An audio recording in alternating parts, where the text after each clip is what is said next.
नमस्कार विद्यार्थी मित्रांनो, माझं नाव प्राध्यापक खुशाल इंगळे आणि आजच्या या व्हिडिओमध्ये आपण बघणार आहोत एक महत्त्वाचा पार्ट जो वारंवार एक्झाममध्ये विचारला जातो, दॅट इज लॅक ऑपेरॉन.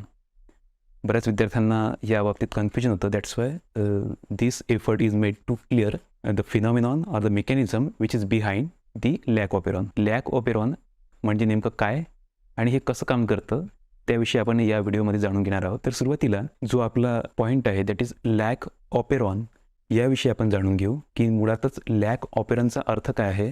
तर lac is nothing but it is the short form of the lactose. जो आपला लॅक्टोज मॉलिक्यूल असतो, this lactose molecule is made up of two different molecules. Lactose जो आहे, लॅक्टोज हा गॅलॅक्टोज आणि ग्लुकोज या दोन मॉलिक्यूलपासून तयार झालेला असतो and it is called as the lactose. आणि ऑपेरॉन, ऑपेरॉन इज वॉट, याला सायंटिफिक भाषेमध्ये it is called as it is the cluster of gene. म्हणजे जीन्स जे असतात वेगवेगळे यांचा जो समूह आहे that cluster is called as the operon. So it is the lac operon. But how it works आणि याचं महत्त्व काय आहे हे आपण या व्हिडिओमध्ये, आजच्या व्हिडिओमध्ये जाणून घेऊया.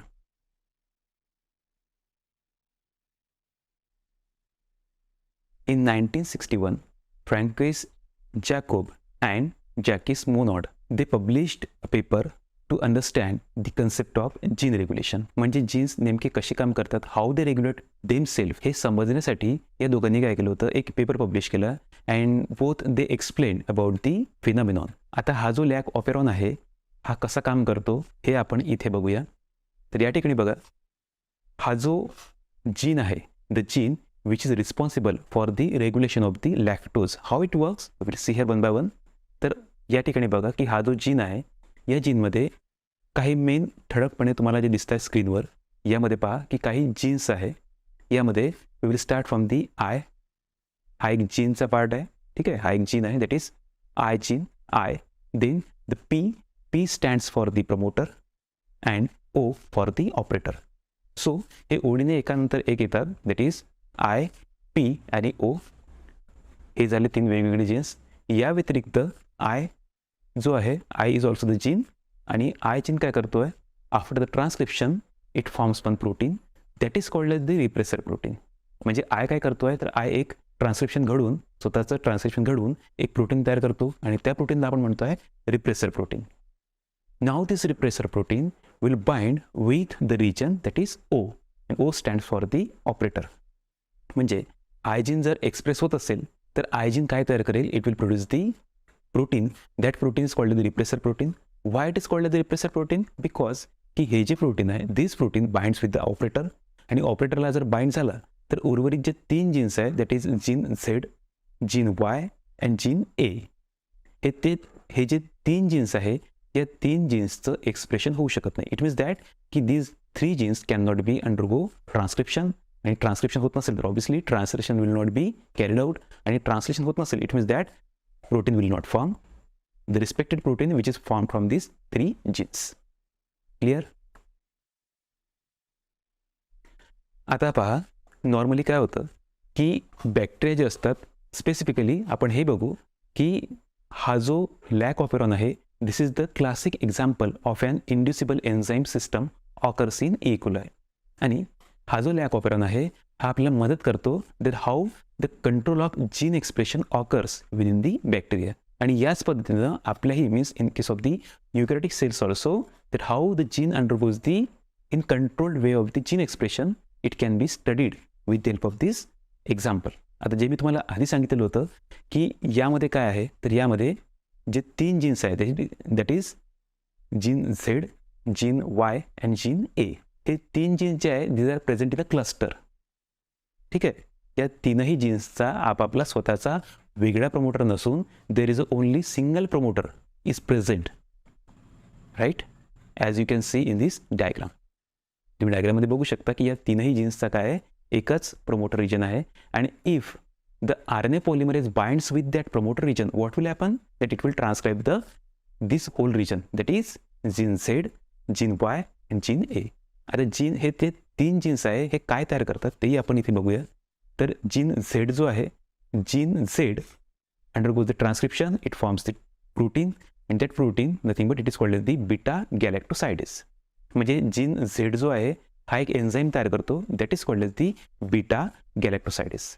जीन वाय जो आहे, जीन वाय हा जो तयार करतो आहे that is beta galactosidase permease, और simply in many of the books it is given that it produces the परमिएस.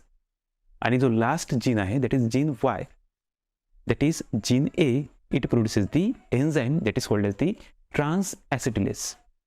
Clear? It means that की हे जे 3 जीन्स आहे, gene Z, gene Y and gene A, हे जे 3 जीन्स आहे, हे 3 jeans काय करतात, आपापले एन्झाईम्स हे तयार करतात. But when RNA polymerase binds with the promoter region, जर आय जीन जर एक्सप्रेस होत असेल तर it will produce the repressor protein. तो जो प्रोटीन आहे तो प्रोटीन कुठे बाइंड होतो आहे, ऑपरेटरला बाइंड होत आहे.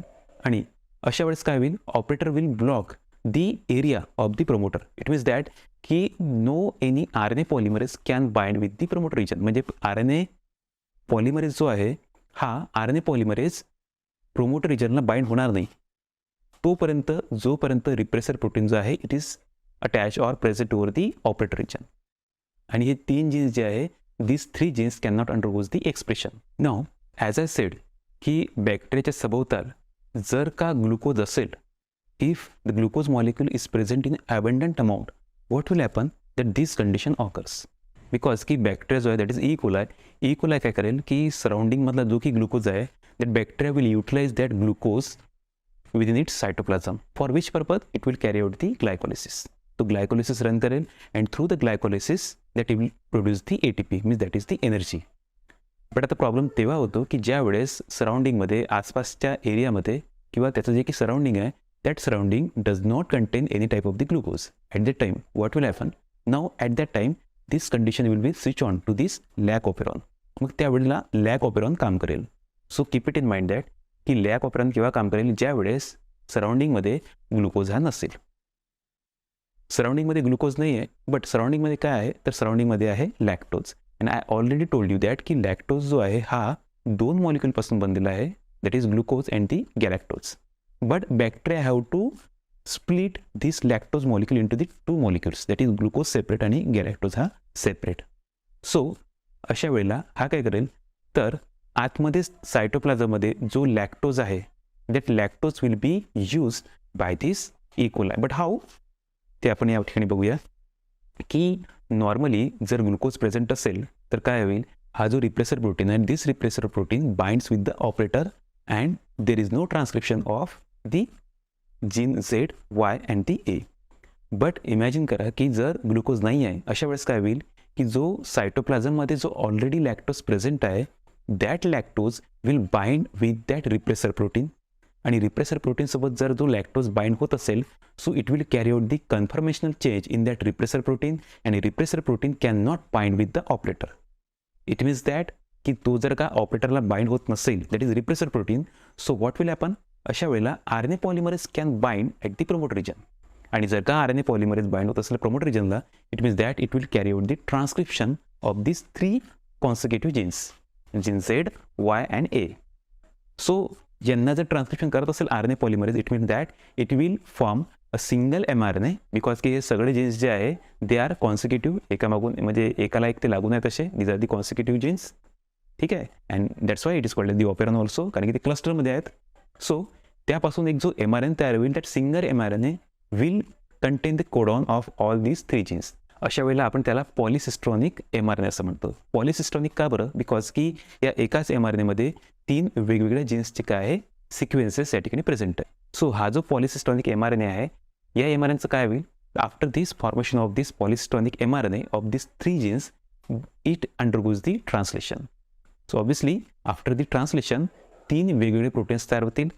ते प्रोटीन्स कोणते असतील तर पहिला जो आहे जीन झेड पासून तयार होणारा that is beta galactosidase, gene Y पासून तयार होणारा परमिएस आणि जीन ए पासून तयार होणारा ट्रान्स ॲसिटिलेस. यापैकी आपण 2 बघूया जे की अत्यंत महत्त्वाचे आहेत, बीटा गॅलेक्टोसाइडेस आणि परमिएस. तर परमिएस जो एन्झाईम आहे हा काय करेल, इट विल परमिट, म्हणजे त्या नावामध्ये अर्थ आहे की it will permit the surrounding lactose to enter within the cytoplasm of the bacteria. म्हणजे बॅक्टेरियाचा जो आतमधला पार्ट आहे सेल्युलर, म्हणजे आतमधला जो सायटोप्लाझमिक पार्ट आहे त्या सायटोप्लाझमिक पार्टमध्ये काय होईल, हा जो लॅक्टोज आहे बाहेरचा that lactose will enter within the bacteria. ठीक, देन जो दुसरा एन्झाईम आहे आपला beta galactosidase, this beta galactosidase will cleave that lactose molecule within the two separate molecule. म्हणजे हा काय करेल, तर तो लॅक्टोज मॉलिक्यूल आहे त्याला ब्रेकडाऊन करेल within the glucose and the galactose. हा जो ग्लुकोज मॉलिक्यूल बॅक्टेरियाला मिळाला, this glucose molecule will further utilized for the formation of ATP molecule, and that ATP will be, obviously that ATP will be formed through the glycolysis and then Krebs cycle असेल किंवा electron transport system असेल, what ever that. ठीक आहे. So in this way bacteria will survive in absence of glucose also. आणि ज्या ज्या वेळेला glucose येईल त्या वेळेला काय करेल, हा परत ही जी सिस्टम आहे that is operon, lac operon, it will shut down. ठीक आहे. So in this way it was all about the concept of the lac operon. I hope that this video will be beneficial for your further study of the lac operon. Thank you so much.